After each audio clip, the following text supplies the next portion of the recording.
This is Mac OS Ken. Kinks in the supply chain, news around Apple Faceables, and so much TV talk.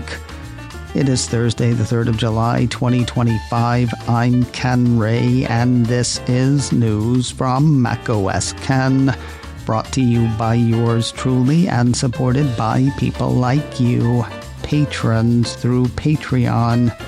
Find out more and add your support at patreon.com/MacOSCan. Apple's manufacturing plants in India seem to be feeling turbulence from China. TechCrunch highlights a Bloomberg report that has Taiwanese manufacturer Foxconn telling more than 300 of its Chinese employees in India to go back to China. The news comes compliments of secret people. Secret people who haven't heard a glockenspiel in quite some time. Do you ever wonder how much you don't know about Apple's supply chain? 300 people doesn't sound like a lot of people to me. I mean, it's more than I could fit in my house, but when we're talking about manufacturing, sounds like a small number. Then comes this. The employees told to return account for the bulk of Foxconn staff in its iPhone facilities in India, and only Taiwanese support staff remain in the country. As for why the workers were recalled, no one has said definitively. That said, the Bloomberg piece does point out that Chinese officials have been asking regulators to curb knowledge and tech resources from being exported to India in a bid to preserve the country's manufacturing heft. Is there any chance that Foxconn has trained up enough Indian employees to do the jobs, and that's why the Chinese workers are being sent home? One would hope that's the case. Just throwing the idea out there. Eyeing another arm of Apple's supply chain diversification, looks like one of the trade deals made by the White House is going to increase costs for Cupertino. A piece from Apple Insider says the administration's agreement with Vietnam dramatically hikes import costs for Apple hardware, including AirPods, almost all iPads, and the Mac Mini. According to the report, the 20% rate that Apple must now pay on imports of the iPad, Apple Watch, and almost all AirPods is dramatically higher than before. While Trump previously threatened a blanket 46% tariff on Vietnam, prior to his Liberation Day, the tariff was less than 4%.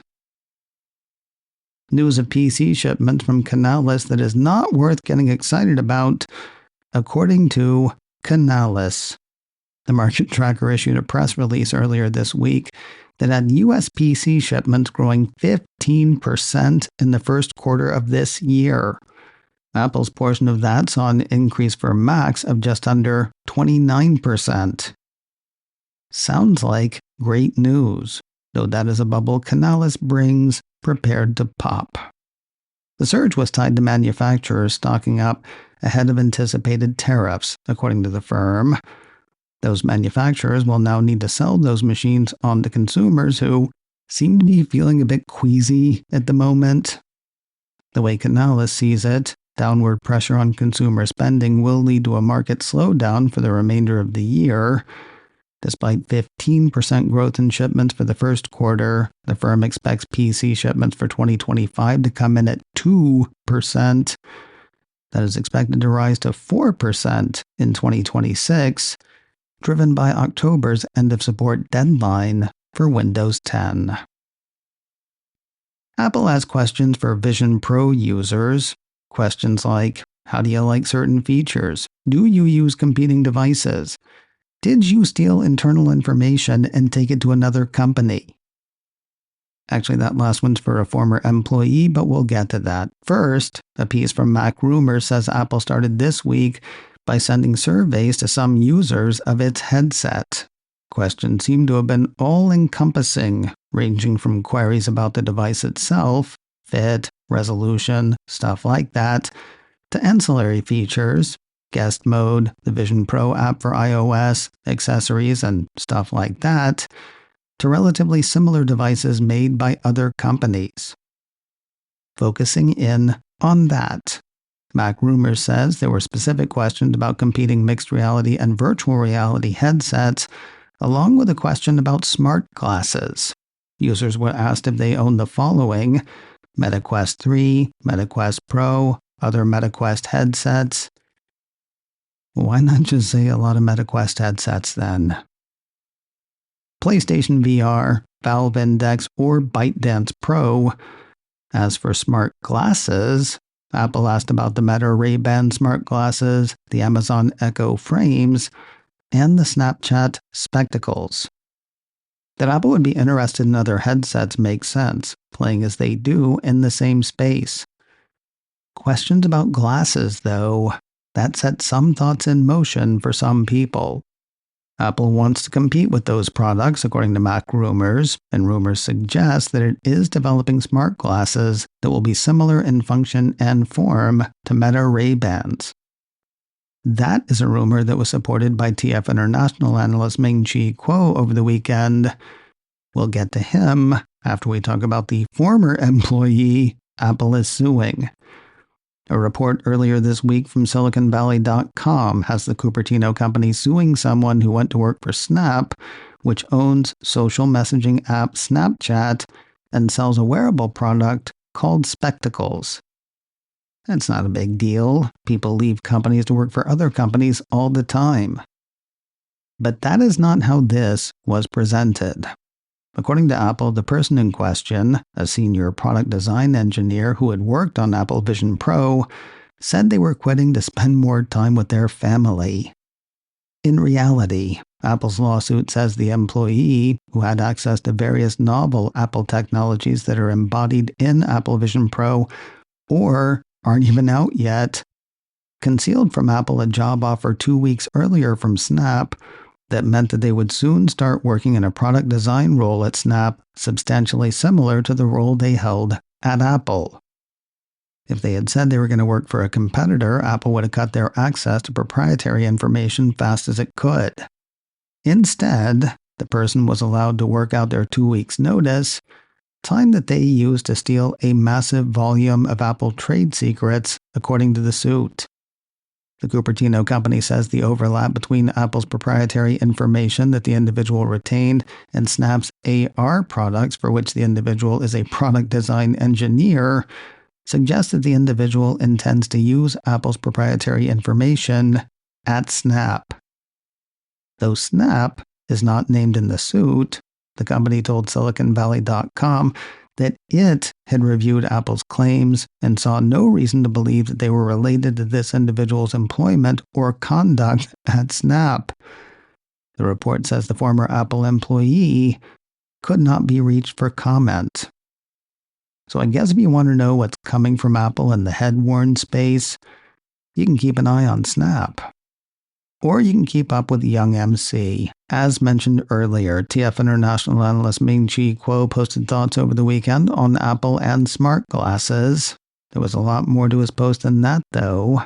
Back to Mac Rumors we go, where we find the analyst laying out an anticipated roadmap for, what do you want to call them? Faceables, maybe?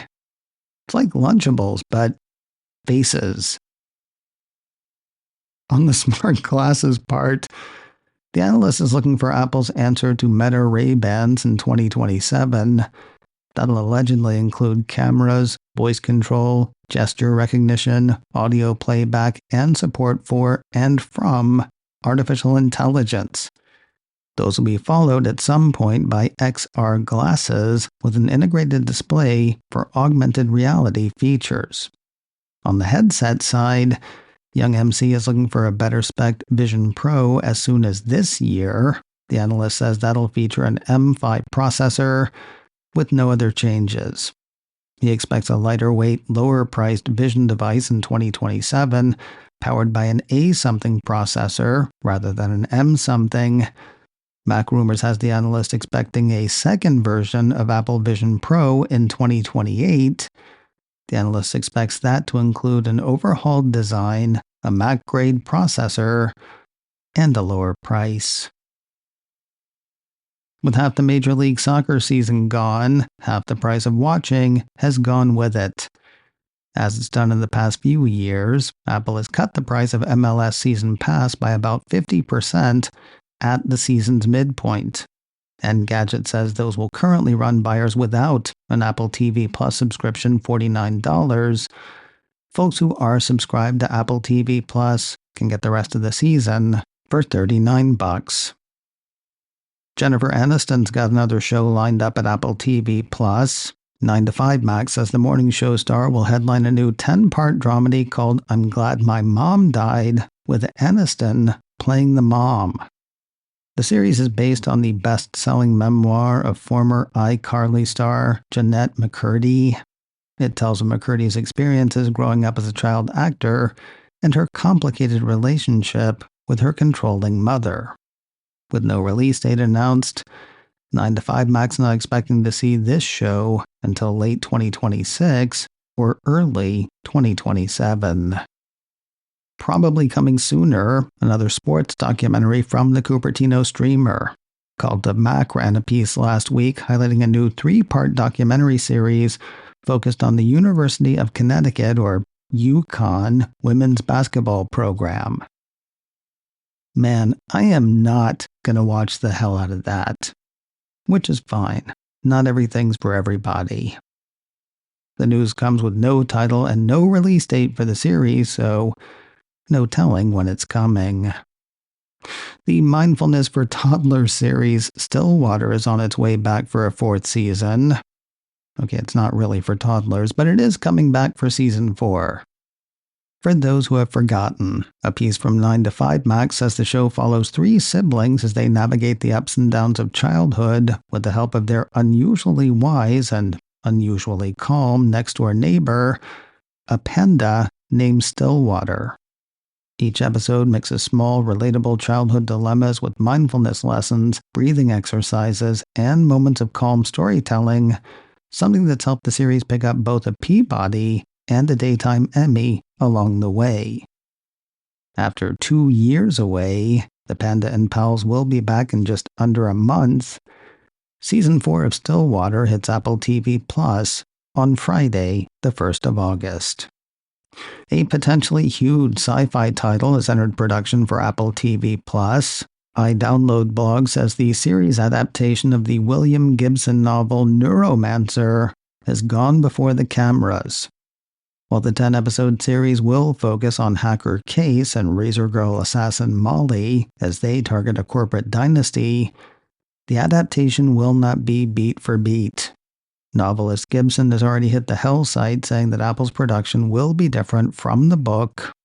No word on when the series will hit the stream. Speaking of sci-fi, Apple TV Plus has offered something of a teaser for Season 3 of Invasion. Cult of Max says the series has built a devoted following over its first 2 seasons by telling the story of an alien invasion through multiple perspectives around the globe. Season 3 promises to deliver the series' biggest development yet, as these disparate storylines finally converge. The first 2 seasons are available to stream now on Apple TV+. The Season 3 tease is up on YouTube.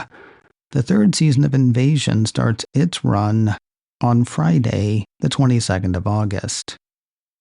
And finally today, it's not getting the kind of build-up Severance saw, but the promo machine is revving for the 3rd season of Foundation. 9 to 5 Max says critics have gotten an early look at the show, and they like what they have seen. CBR says it's one of the best shows of the year and a must-watch show for all sci-fi fans. Collider says this is the type of TV that makes television so good, the caliber of acting and writing is unparalleled.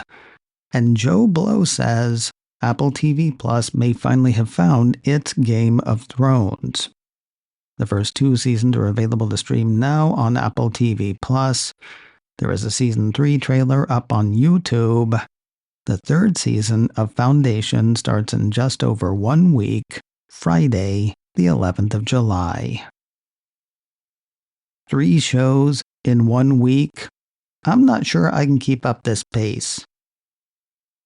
That's a callback. Tomorrow is a holiday.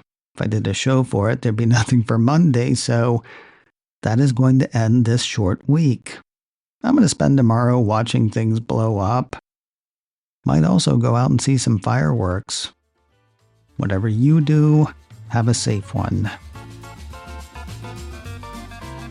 macOS Ken, brought to you by me and supported by people like you, patrons through Patreon. Find out more and add your support at patreon.com/macOSKen. Advertising handled by Backbeat Media, online at backbeatmedia.com.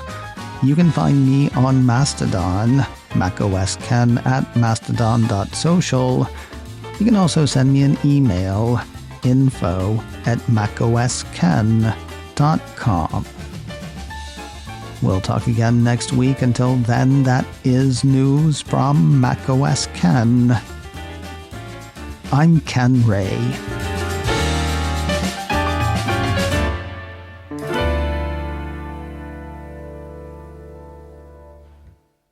Ciao.